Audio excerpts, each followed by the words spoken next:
বন্ধুরা, আপনারা দেখতে পাচ্ছেন যে বিস্তীর্ণ আখ ক্ষেত উত্তরাঞ্চলের ঠাকুরগাঁ জেলা ঠাকুরগাঁ চিনিকল লিমিটেড পাশেই বিস্তীর্ণ আখ ক্ষেত। প্রচুর পরিমাণ আখের চাষ হয় এখানে। আপনারা দেখতে পাচ্ছেন মাইলের পর মাইল, বিঘার পর বিঘা আখ ক্ষেত। স্থানীয়ভাবে যাকে কুষার বলা হয়। এই আখ প্রচুর মিষ্টি, অনেক সুস্বাদু খেতে। রস থেকে চিনি উৎপাদন করে, গুড় করে। তো আপনারা দেখেন চারিদিকে যত দূর দেখা যায় বিস্তীর্ণ, অনেক দূর দূর পর্যন্ত আখ ক্ষেত।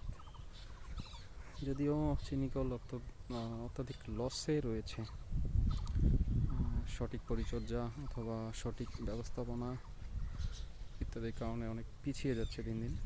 তার মধ্যে গোটা বাংলাদেশে 17টি চিনিকলের মধ্যে 5টি অলরেডি বন্ধ করে দিয়েছে গভর্নমেন্ট, 12টি চালু রয়েছে। তার মধ্যে কেরু একটি বাদ দিলে টোটাল 11টি। তার মধ্যে উত্তরাঞ্চলের ঠাকুরগাঁ, দিনাজপুর, পঞ্চগড়ের মধ্যে সীতাবন চিনিকল লিমিটেড দিনাজপুর, সেটি বন্ধ। পঞ্চগড় চিনিকল লিমিটেড, সেটিও বন্ধ। ঠাকুরগাঁ চিনিকল লিমিটেড একমাত্র টিকে রয়েছে। বিস্তীর্ণ আখ ক্ষেত আপনারা দেখতে পাচ্ছেন। আশা রাখা যাচ্ছে এবার আলুর মুখ দেখতে পারবে। অবশ্য ধীরে ধীরে ডেভেলপ করছে, প্রচুর পরিমাণ আখ চাষ হয়। কিন্তু আসলে আখ যে পরিমাণ চাষ হচ্ছে এটাও প্রয়োজনের তুলনায় অনেক কম বিস্তীর্ণ মনে হচ্ছে, অনেক জায়গা মনে হচ্ছে। এর থেকে 6 গুণ 7 গুণ পরিমাণ, এমনকি 10 গুণ পর্যন্ত আখ চাষ করা হয়েছে শুধু অতীতে। পাকিস্তান পিরিয়ডের চিনিকল এটা সরকার করেছিল।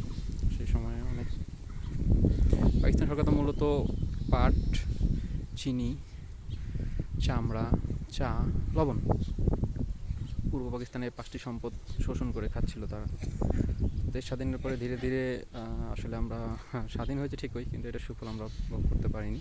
চামড়া শিল্প অলরেডি করাপ্টেড, বা বলা যেতে পারে যে ক্লোজ হয়ে গেছে। চিনি সেই একই অবস্থা, চিনি ধ্বংসের পথে। পাট একই অবস্থা। চা শিল্প নিভু আছে, কারণ যেহেতু আমরা বাইরের দেশ থেকে এখন চা আমদানি করি, সেটাও শেষ।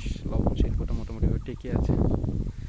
দেখা যাচ্ছে পাট, চামড়া, পাট, চামড়া, চিনি, চা, 4টি ধ্বংসের মুখে। জানি না আল্লাহর ইচ্ছা কখনো এটা ডেভেলপ হতে পারে কি না। মাঝখানে বিস্তীর্ণ একটা রাস্তাটা অনেক দূর পর্যন্ত। ওইদিকে দেখতে পাচ্ছি আমরা রেল লাইনের পাশেই একসময় ট্রেনে করেও আখের সরবরাহ করা হতো। বিস্তীর্ণ আখের বন্ধুরা, সবুজের সমারোহ। আসলে সবুজ তো অনেক ভালো লাগে, ঘুরতেও ভালো লাগে। দিন শেষে তখন দেখা যায় যে বাসা গিয়ে পড়াশোনার চাপ কিংবা চাকরি বাকরি, ব্যবসা বাণিজ্য, পরিবার পরিজন এসব নিয়ে ভাবতে গেলে আবার দেখা যায় যে আসলে রিয়েল যে মজা সেটা আবার চলে যায়, আবার একটা কষ্টের লাগ শুরু হয়। আখ প্রচুর পরিমাণ, রাস্তা দুই পারে আরও আখ। তো বন্ধুরা, আশা রাখা যায় যে আখ শিল্প বলতে চিনি শিল্পের কথা বলছি, আবার ঘুরে দেওয়া হবে। আপনারা মানুষকে উৎসাহিত করবেন আখ চাষের জন্য। অলরেডি প্রচুর কয়েক হাজার কোটি টাকা লসে রয়েছে এই আমাদের চিনিকলগুলো। সমস্যা নেই, সঠিক পরিচর্যা পেলে, সরকারের দৃষ্টি আসলে এটাতে ঘুরে দাঁড়াবে। প্রচুর পরিমাণ দেখেন আপনারা দর্শক, প্রচুর আখ, প্রচুর আখ। শিল্প টিকিয়ে রাখা আসলে সকলেরই আমাদের দায়িত্বের মধ্যে পড়েছে। আশা রাখছি কোনো এক সময় আবার এটা ঘুরে দাঁড়াবে। শিল্প যেহেতু ছিল, আমরা এক সময় আর্ন করেছি, এটা লস করার কোনো ওয়ে নেই। মূলত ব্রিটিশ সরকার ব্রিটিশ পিরিয়ডের দিকে সব শিল্পগুলো দিয়েছিল হুগলির তীরে, অর্থাৎ কলকাতার আশেপাশে, যার কারণে পুরো বাংলার যাবতীয় সব কিছু শোষণ করে নিয়ে যেত কলকাতা কেন্দ্রিক বণিকরা বা কলকাতা কেন্দ্রিক যে জমিদার শ্রেণী ছিল।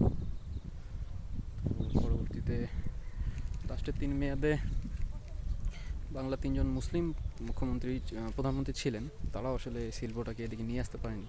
তো দেশ স্বাধীনের পরে মূলত টুকটাক করে পাকিস্তান সরকার ইস্পাহানি তারপর আপনার আদমজি, এদের উপরে কেন্দ্রীয় বা কিছু ঘর করে কিছু শিল্প গড়ে ওঠে। এখনও সেই শিল্প মূলত ঢাকা কেন্দ্রিক, নারায়ণগঞ্জ আর গাজীপুর, চিটাগাং উত্তরাঞ্চলে এখন কোনো কিছু নাই। মূলত ঠাকুরগাঁও, পঞ্চগড়, দিনাজপুর, রংপুর ডিভিশনে যদি বাংলাদেশ গভর্নমেন্ট কর্তৃক কিছু গার্মেন্টস আর কিছু ইন্ডাস্ট্রি করা হয়, আশা রাখছি সমস্যাটা অনেক দূর হয়ে যাবে। এখন আমরা যেটা লক্ষ্য করে দেখি যে গাজীপুর, তারপর আপনার নরসিংদী, এই জায়গাগুলোতেই ইন্ডাস্ট্রি এখন ইচ্ছাকৃত না অনিচ্ছাকৃত আমরা বলতে পারছি না। চিনি উৎপাদনে এদিকটাতে কিছু আছে, এদিকে কিছু চিনি কল আছে, কিন্তু আমরা যেটা দেখি লিচু, এত পরিমাণ লিচু দিনাজপুর, ঠাকুরগাঁও, পঞ্চগড়ে, অথচ লিচু প্রসেসের কোনো কারখানা এদিকে নেই। তারপর যদি দেখা যায় যে আমাদের কাটারিভোগ চাল এবং গম উৎপাদনে শীর্ষ জেলা হচ্ছে ঠাকুরগাঁও। তো ঠাকুরগাঁও, পঞ্চগড়, দিনাজপুর এই জায়গাগুলোতে আপনার এত পরিমাণ ময়দা মিল থাকার পরেও আমরা যখন ঢাকার দিকে যাই দেখি যে বেশিরভাগই নারায়ণগঞ্জের ফ্যাক্টরি থেকে তারা আমদানি করছে, আপনারা ক্রয় করছে আটা। তো এই দিকটাতে আমরা কোনো সুফলই পাচ্ছি না, যেটা আমাদের জন্য অনেক বড় ধরনের সমস্যা তৈরি করছে। আর আরেকটা বিষয় আমরা যদি দেখি সেটা হচ্ছে যে বাংলা সাবানের জন্য দিনাজপুর, গ্রেটার দিনাজপুর, ঠাকুরগাঁও, পঞ্চগড়, দিনাজপুর এত পরিমাণ বিখ্যাত এবং এত পরিমাণ সাবানের চাহিদা, হয়তো বা গভর্নমেন্টের উদ্যোগ নেই, ব্যক্তিগতভাবে কিছু কারখানা দিয়ে চলে, তাও চাহিদা তো কম উৎপাদন হয়। আসলে অনেক কিছু করা সম্ভব, আমি জানি না সরকারের দৃষ্টি কী হয়। ঠিক আছে দর্শক, আপনারা চেষ্টা করবেন কিংবা মানুষকে উৎসাহিত করবেন আখ চাষের জন্য। আখ শিল্প ঘুরে দাঁড়াক, আমরাও চাই চিনি শিল্পটা অনেক স্ট্রং হোক। চিনি ছাড়া মানুষের বুদ্ধি হয় না। চিনিতে অনেক পরিমাণ, এখানে একটা ব্রিজ, ছোটো ব্রিজ বলতে কালভার্ট বলা যেতে পারে, এই পাশে পানি বের হচ্ছে, দেখেন এত সুন্দর পানি বের হচ্ছে। ইস্তিন মার্কেট। ঠিক আছে বন্ধুরা, আজ এই পর্যন্তই। আমরা আবার কোনো দিন কোনো নতুন করে ভিডিও বানাবো। তো ওই যে দূরে কাঁঠাল গাছ দেখা যাচ্ছে, বাঁশঝাড়, বিদ্যুতের বড় বড় পিলার, মার্কেট, বিস্তীর্ণ মার্কেট, আখ চাষে উৎসাহিত করা দরকার। রাস্তার দু সাইডে এদিকে এখানেই চোখ যায়, আখের সমারোহ। আপনারা কৃষকদেরকে উৎসাহিত করেন আখ চাষের জন্য। আখের দাম এখন মোটামুটি অনেক ভালো। এখন আল্লাহ ভালো জানে কীভাবে কি হয়, কখন উত্থান হয়, কখন পতন হয়। আমরা তো চেষ্টা করছি ঘুরে দাঁড়ানোর জন্য। যে বাঁশঝাড় দেখা যাচ্ছে, কলাক্ষেত, বাঁশঝাড়, বিস্তীর্ণ। আমরা এমন অবস্থা করে ফেলেছি যে আমাদের বসবাসের যে জায়গা, সেটা অনেকেরই নাই। দেশটা ছোট না, দেশটা অনেক বড়, হিউজ পরিমাণ জায়গা রয়েছে। সুষ্ঠু বন্টনের অভাব। স্বাধীনের 50 বছর পার হয়ে গিয়েছে। আশা রাখছি যিনি প্রধানমন্ত্রী হন না কেন, তার হাত ধরে দেশে সমৃদ্ধি আসবে, আল্লাহ তার উচিলাই আমাদেরকে সমৃদ্ধি দান করবে। তো আসলে শিল্প লাগবে, একটা দেশে উন্নতির জন্য শিল্প লাগবে। বাংলাদেশে আল্লাহর একটা রহমত আছে, একটা বাদুর কোনো একটা ফল খেয়ে পায়খানা করলে সেই বীজ থেকেও এখানে ফসল উৎপাদন হয়। এটা আমাদের জন্য একটা খুবই ভালো, মানে বাংলাদেশের মানুষ খাবারের অভাবে মরবে না। অন্য কোনো সমস্যা হতে পারে, যে পরিমাণ খাদ্য উৎপাদন হয় না, এখন এগুলো প্রসেস করে বাইরের দেশে পাঠানোর মতো যদি উপযুক্ত ব্যবস্থা করা যায়, গভর্নমেন্ট যদি দৃষ্টি দেয়। অ্যাকচুয়ালি গভর্নমেন্টের দৃষ্টি নেই সেটা বললেও ভুল হয়, কারণ গভর্নমেন্টের দৃষ্টি রয়েছে। আমলাতান্ত্রিক জটিলতা, 1 টাকার বাজেট 1000 টাকা সরকার দিচ্ছে, পর্যাপ্ত পরিমাণ দিয়েছে। আমি বহু জায়গায় গিয়েছি, সরকার দেয়নি কোনটা, সবই দিয়েছে। একজন মানুষের বাচ্চা হচ্ছে, বাচ্চার জন্য সরকার টাকা দিচ্ছে। একজন পড়াশোনা করছে, পড়াশোনার জন্য টাকা দিচ্ছে। রেলের ভর্তুকি দিচ্ছে, যোগাযোগের ভর্তুকি দিচ্ছে, কোথায় দিচ্ছে না? সরকার সব জায়গায় দিচ্ছে।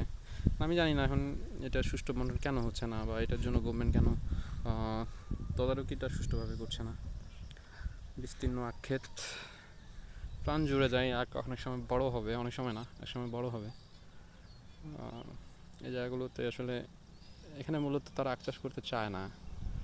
শিল্পটাকে টিকে রাখার জন্য স্থানীয় মানুষেরা আখ করেছে, তারাও চাচ্ছে যে শিল্পটা টিকে থাক। তো ঠিক আছে বন্ধুরা, আপনারা দোয়া করবেন আমাদের আখ চাষ করে চিনি শিল্পটা বেঁচে যাক। আশা রাখছি আগামীতে এটা অনেক উপরের দিকে দাঁড়াবে। ধন্যবাদ।